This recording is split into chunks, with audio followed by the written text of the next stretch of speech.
Hi everybody, are you having a good time? Yeah. Oh, did you love Charlotte's voices? Yeah. Oh, thanks. Wonderful. I'm so happy to be here. October has always been my favorite month. It is my birthday month, but I love Halloween, and now I love this day. We've been coming here for 7 years. We've had this festival now to be here with you because we love books. Ray Bradbury loved books, and Ray Bradbury knew that storytelling and books went hand in hand. Which came first, the chicken or the egg? Sometimes a book inspires a story, sometimes a story inspires a book. This book comes from a legend. So this book comes from a story. There's a legend in China, and the author is Jean Yolin, and you can find this book in your library. It's called The Emperor and the Kite.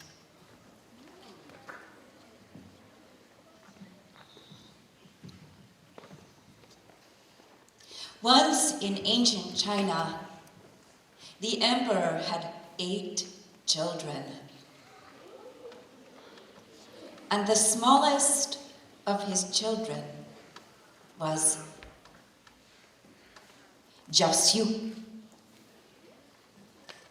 Jiaoxiu. Can you say? Jiaoxiu. Jiaoxiu.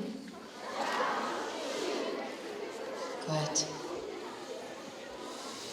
Back to the story. Jiaoxiu means tiny one, and she was very tiny. She was the last child and very small. The first 4 born were her brothers, and they were older and stronger and bigger than she by far, and those 4 sons were like the rising sun in her father the emperor's eyes, and those 4 sons helped the emperor to rule and teach the people the ways of peace. Following were the 4 daughters, but the 3 older and bigger than she. And those 3 daughters were as the midnight moon in the eyes of her father, the emperor, and they brought his food to his table. Jiaoxiu was like a tiny star. She was too small. He did not think of her. She was not allowed even to bring 1 grain of rice to his table. And so Jiaoxiu ate alone. And she talked to herself. And loneliest of all, Jiaoxiu played by herself. She loved kites. With paste and string and paper, she would make her kites. And when the wind came in with the rising sun, she would fly her kite. And when the wind went out with the setting sun, she would fly her kite again.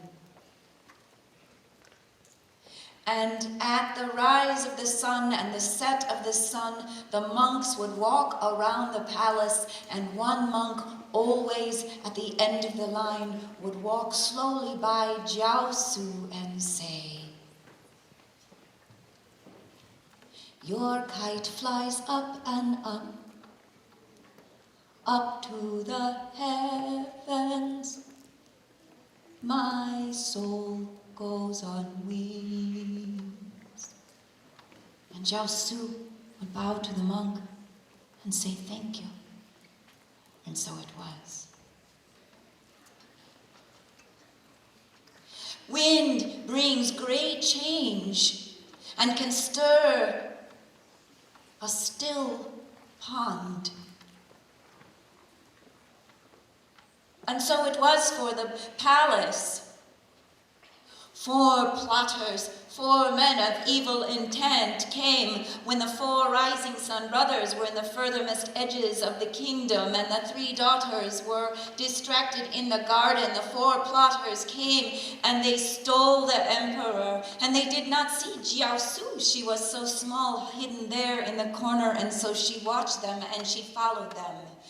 And the 4 evil plotters took the emperor into a treeless plain, for they had built a tower, and they put him in a room in the top of the tower with only 1 window and an iron bar, and with mortar and bricks they bricked the emperor in. And they went back to the palace and they said, "The emperor is dead," and they began to rule with their harsh and their cruel ways. And the 4 rising suns fled to the very edges of the kingdom to complain and to rail against the evil done to their father. And the 3 daughters too went to distant edges of the kingdom to weep and to grieve and to moan for the loss of their great father, day after day after day. But Jiaosu was small, and so she followed, and she saw where her father was in the tower, and she stayed at the very edges there where the trees and the plain meet, and she built herself a little hut of sticks and leaves, and every day she gathered water chestnuts and some green tea and some rice poppy cakes, and she put them in a little basket which she tied onto her kite, and when sunrise wind came, she let the kite fly to the window of the tower. And when the moonrise wind came, she let the kite fly up with that food for her father in the tower for many, many days.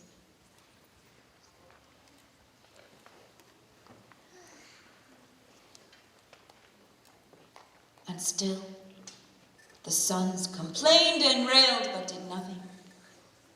And the daughters wept and moaned, but did nothing. And one day, when Jiaosu let her kite fly up to the window of her father, the monk found her walking. As monks will do, he simply stopped and said, "Your kite flies up and up to the heavens.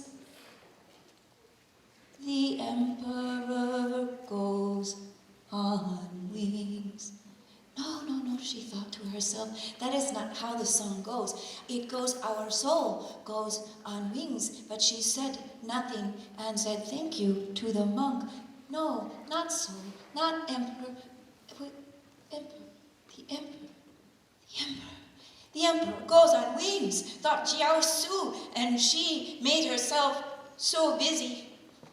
Each morning she sent up the rice cakes to her father, and then she went into the forest and she gathered up the vines, and she gathered up the long grasses, and she pulled her long black hair out of her knots, and with her long black hair she tied the vines and the grasses until she had a rope as fat as her fist, and she made the rope day by day by day by day until that rope was as tall as the tower. And then she tied that rope to her kite and waited for a wind.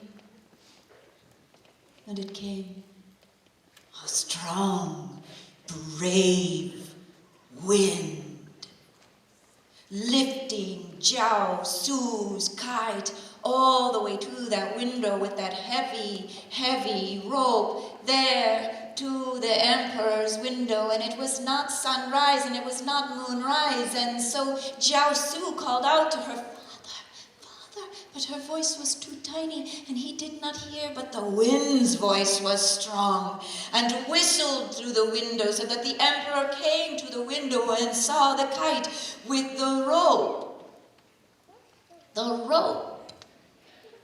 And he leaned out underneath that iron bar, and he grabbed up that rope, and he untied the rope from the kite, and he let the kite go. Go to thy home, great kite. And he tied the rope there under the iron bar. He slipped himself out from that window and held on to that rope which Jiao-Su had tied to a tree there at the edge of that treeless plain. And the emperor slid down that rope with his gold and red robes billowing out like a kite. And when he landed on the ground there at the feet of his tiny daughter Jiao-Su, he fell down and kissed the ground in front of her, saying, "Never will I forget my Jiao-Su again."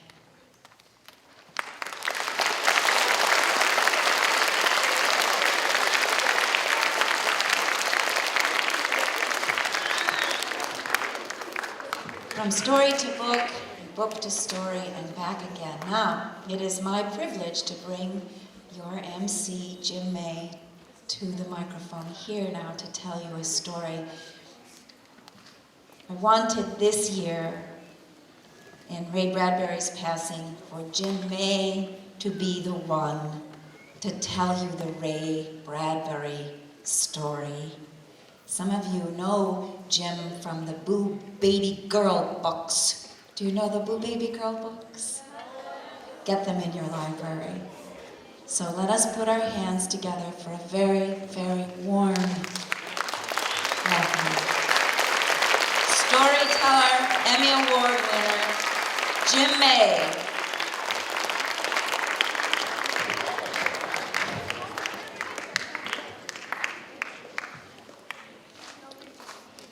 How you doing? I don't know about you, but I can't get Charlotte's frogs out of my head. I grew up in Spring Grove, Illinois. I was born in St. Teresa's Hospital here in Waukegan, but I grew up in Spring Grove, and we were right across from the fish hatchery, and I thought there were cows at night by the fish hatchery, because I would hear,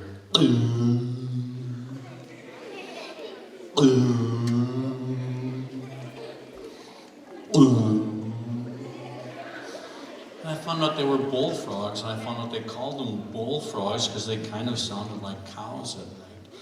So let's just do this real quick one. This is kind of fun, just to kind of warm us up. Just repeat after me and do what I do. Flies by the river. Flies by the river. Frog in between. Biggest one I've ever seen.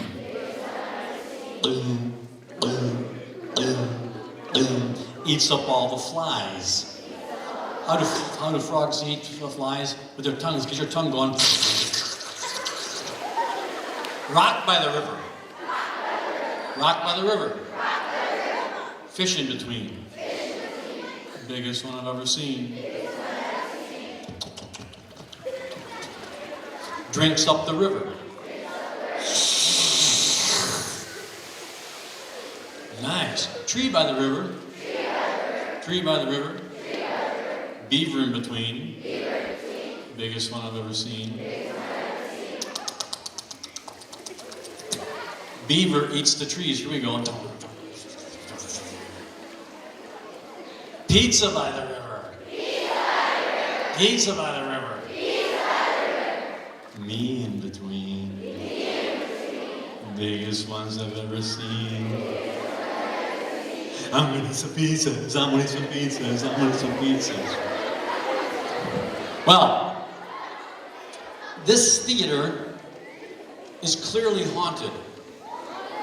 I've interviewed many people who have worked here for years and years and years, and they told me about a ghost dog, that there was a series of apartments in this building, as well as stores many, many years ago, and people lived in those apartments, and a man died in the apartment, and his dog, his pet dog, was trapped in the apartment for 5 days with the body. And the people who work here say that that dog is still here, that at night when the building is empty, they'll sometimes hear a dog howling. Or they'll hear the click of a dog's toenails on the floor out in the lobbies. Or they'll hear a sudden barking and then the barking stops. Well, 2 years ago I was telling stories right where I am now, this time of the day, to a group of students just like you. And I got all done telling the story about the dog, just like I'm telling you. And an older gentleman, he was maybe 70 years old, a very serious man, came up afterwards and said, "It was very clever to have an actor dressed like a dog behind you during that story." I said, "Well, gee, we don't wear costumes in storytelling. Usually there was no actor." No, I saw a dog come out from behind the curtain and walk behind you back and forth while you were talking about the ghost dog. And then when you finished the ghost dog story, the dog walked off the stage. Well, there was no actor, there was no costume. So I think that might be as close as I've ever been to a ghost. And people have said, "Have you ever seen a ghost?" And I say, "No, but I'd like to as a career move."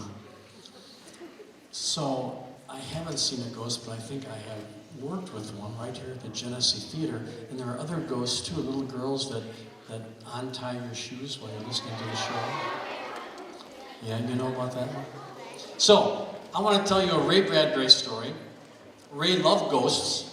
He loved Halloween. He insisted we have this storytelling festival on the weekend when the spirits were out and the ghosts were out. So this is about a weird uncle. Now you may have a weird uncle, or a weird big brother, or a weird dad. But what if your uncle or dad or brother had huge green bat wings coming out of his shoulders? And what if you married a man with big bat wings coming out of his shoulders? Well, that's Uncle Einar. And Uncle Einar also had a strange family. His brothers and sisters were witches, werewolves, vampires, and trolls. But Uncle Einar gets in trouble on a Halloween night. And this is the story of Uncle Einar getting into trouble on a Halloween night. And let's see if you can listen real carefully and see if he gets out of trouble.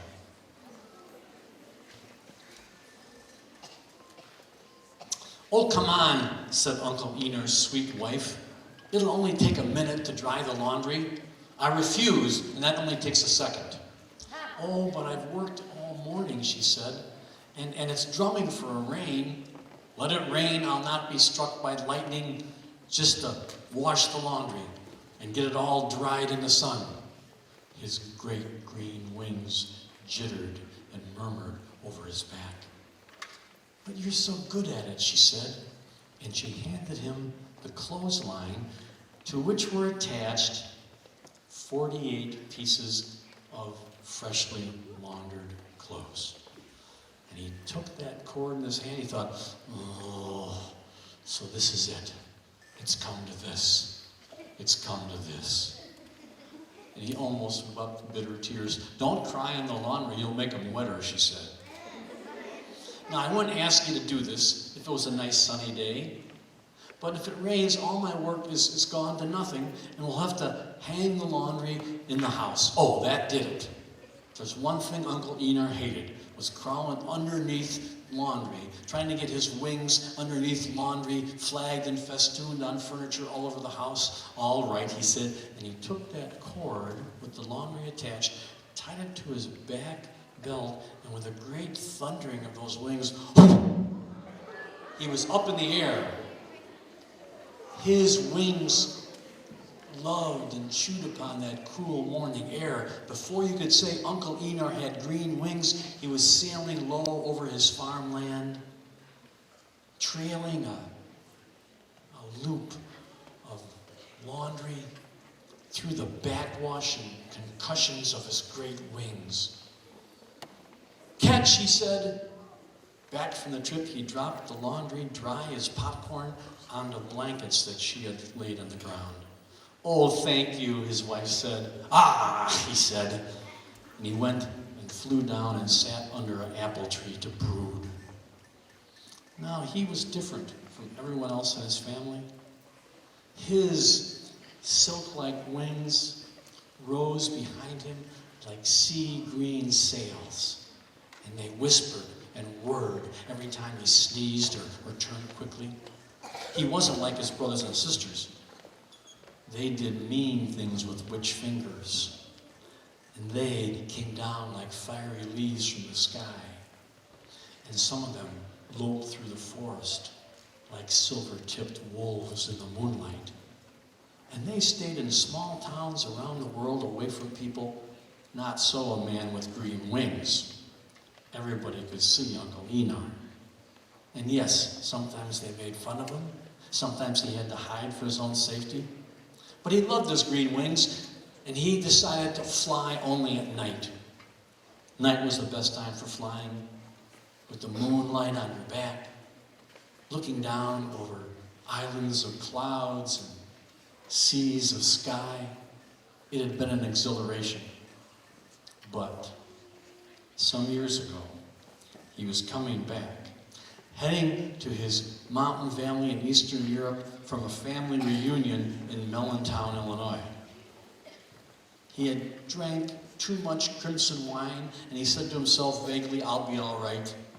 As he was soaring over the dreaming hills in the moonlight, across the prairies of Illinois, suddenly, crack! He hit a high-tension wire. Like a netted duck, there were sparks everywhere, and a black wire sparkler burned across his face. He escaped the electricity only with a great back jumping of his wings, but then he fell like a phone book dropped from the sky, hitting the ground. And the next morning when he woke up, his wings were trembling, and he looked up toward the dawn.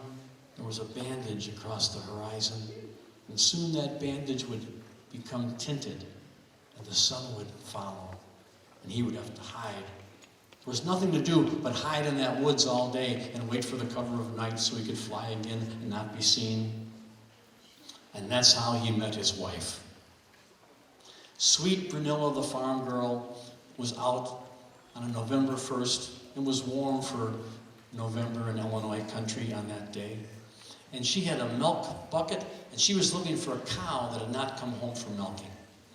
Now, the fact that that cow surely would have come by itself when it wanted its teats pulled was of no concern to her, because this was a great excuse to be out forest journeying and thistle blowing and flower chewing, which is exactly what she was doing when she came upon Uncle Einar. With all the green folds on the ground under that tree, she thought it was some kind of a camp shelter. "Oh," she said, "a man under a tent." But then that tent fanned out into huge green wings. "Oh," she said, "a man with green wings." That's how she took it. She wasn't afraid, startled, yes, but not afraid. She had never been hurt in her life. So this was curious, and she was proud to meet him. And they began to talk. Somehow, he told her what had happened. "I thought you must have been hurt," she said. "Your wings look pretty bad. You're going to need some medicine. You're going to need some ointments.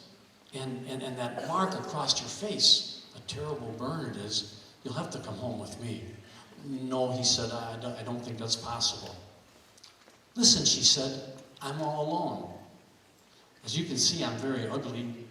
And my parents are dead. They left me a big farm. I'm in need of someone for talking company." "But aren't you afraid of me?" Uncle Einar asked. "Envious and proud to know you would be more like it," said Brunilla. "May I?" And she reached up to touch his membrane veils, and his wings trembled. Soon they were back at the house, and she applied the medicine and the lotions, was very kind to him, and he rested and had something to eat. 2 days later, they were out in the yard at twilight. "It's time to go," he said. "I have to go. Oh, she said, won't you stay? No, I'm sorry, he said, but it's 6 o'clock at night. By 5 tomorrow morning, I have to fly over a continent and an ocean. So it's goodbye. And up into the air he went, across the yard, and bang, right into a maple tree. Oh, said Brunilla, and she ran to him and helped him up. When he regained consciousness, he knew he'd never fly at night again. That burn by that sparkler wire across his face had nearly blinded him, and it had blinded his night vision. That telepathy that he depended on to avoid mountain tops and trees and cliffs and towers and airplanes, it was gone, burned by the sparkler wire. Oh, what am I going to do, he asked Brunilla. What am I ever going to do if I fly at daytime? Lord knows I'll be seen. I'll maybe be shot down, or worse, be put in some zoo. What a miserable life that would be. What am I going to do? Oh, said Brunilla, we'll think of something. They got married. The family came to the wedding, his side of the family. Some say his side of the family was represented by standing up at the wedding, a warlock, a vampire, a werewolf, and an elf. Brunilla had a Holstein calf as a flower girl. But she didn't care. During the wedding, all she could do was look at Uncle Einar, look at his beautiful trembling wings above him. The ceremony was short, like lighting a match and blowing it out and the smoke trailing over the event. Now, it doesn't take good night vision to fly straight up and straight down. So it was just right that on his wedding night, Uncle Einar picked up his wife in his arms, flew straight up into the sky. Later that night, at midnight, a farmer looked out of his window and saw 5 miles away a cloud that was glowing and sparking. Heat lightning, he said, and went to bed. They never came down till morning with the dew. The marriage stuck. For her, it was special to have him. She would wake up every morning and say, there's no one else in the world, no woman in the world that has a husband with green wings. And she would ask in the mirror, and the mirror would tell her, no, it's only you. And Uncle Einar, he saw beauty behind her face and kindness, and he loved the things that she said. He loved things like, oh, Einar, she said, we're both in our cocoons, and someday I'll come out of my cocoon and sprout wings and be as beautiful as you. I think that day has already come, he said. And she said, yes. It was the day I went looking for a cow and found a tent. He took her in her arms, and when he did, she knew that she had slipped her ugliness the way a sword comes out of its scabbard. They had children. Yeah. At first, there was fear that the children would have wings, only on his part. It would be fine, said Brunilla. That would keep them from being underfoot. But what if they flew into your hair? Ugh. There were 4 children, 3 boys and a girl. And for as energetic as they were, you'd think they would have had wings. They grew up like toadstools, and they would spend hot summer afternoons with Uncle Einar, telling them starlit stories about what it tastes like to have a star melt in your mouth, and what it was like to drink cool mountain air, and what it was like to drop a green pebble from Mount Everest, halfway down, turn into a bloom, and then spread your wings right before you hit bottom. And he would fan his children on hot August afternoons and make thunder sounds with his wings clamping together to make them laugh. This was his marriage. But now, 6 years later, he was under that apple tree, brooding, because his night vision never came back, and he could not fly. And he thought, is this all there is? I'm destined to fly low along the ground, drying laundry, and being a fan for my children in the summertime. Oh, he thought, misery in a barrel. For this was going to be his life. his children came up, Papa, Papa, why don't you thunder your wings for us? No, he said, it's going to be March 15th, and there'll be plenty of rain and thunder coming. Let your papa brood and go run off and play. He was shut of love, shut of the love of children and of the children of love, because all he could think about was skies and horizons and flying day or night under sky or moon. That was in his thoughts. But the children were relentless. They came back. Papa, Papa, please, let's go to the hill. You can watch. What hill is that? Uncle Einar asked. It's the kite hill. We're going to go and fly kites. It's March. He looked at them now, and each of them had a kite, a small kite, red and blue and yellow and green, with long tails on the kites. Kites? Did you make those kites? Oh, yes, we made them. Well, how did you know how to make them? Asked Uncle Einar. We knew how to make them because you're our father, that's why. And it's a contest. Yes, and I'm going to win, said Meg. No, I'm going to win, said Ronald. Me too, said Christopher. A kite contest, is it? Said Uncle Einar. And then he jumped up and thundered his wings together with a tremendous clap. Children, children, I love you, I love you. What's the matter, Father? What's the matter? I love you, I love you. Brunilla, Brunilla, I'm free, I'm free. Got up the chimney, feather and a flew. I'm free, I'm free. He made a huge clap with his wings, and the children were knocked over in the backwash. Brunilla came running out of the house. What is it? What is it? I'm free, you watch. And he grabbed one of the kite tails from his children, put the tail onto his belt, took the ball and string, put one end of the string of the kite in his mouth, gave the ball to the children, and said, come with me, and up in the air he went, and the children were letting out the string as fast as they could. They were headed toward the kite hill, and they were bubbling and jumping and laughing as they followed their father toward that kite hill, and he was going higher and higher, and Brunilla was back in the yard laughing and slapping her knees. When they got to the kite hill, he was already 200 feet in the air, and the children came from town with their small kites, and they looked up at the big green kite, and they said, oh, what a kite, what a wonderful kite. And the children, Einar's children, pulled and tugged, and the kite dipped, and it circled, and it looped. Oh, what a wonderful kite, the children said. Where did you get such a kite? And the children, Meg and Christopher and Ronald, they said, our father made it. And they pulled together, tugging, and that kite made a great loop, a dive, and went across the cloud, leaving an exclamation point in the sky. And that story is called Uncle Einar by Ray Bradbury, and it's in your Waukegan Library.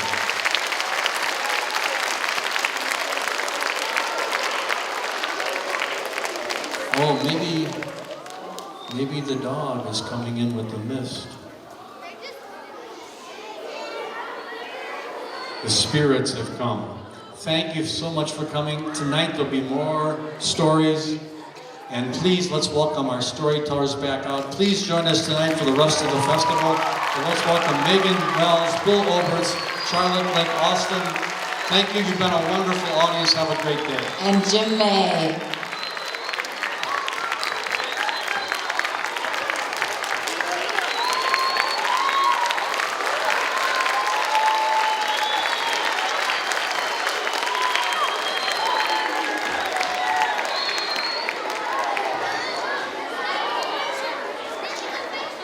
Thank you very much for attending today's performance of the Ray Bradbury Storytelling Festival.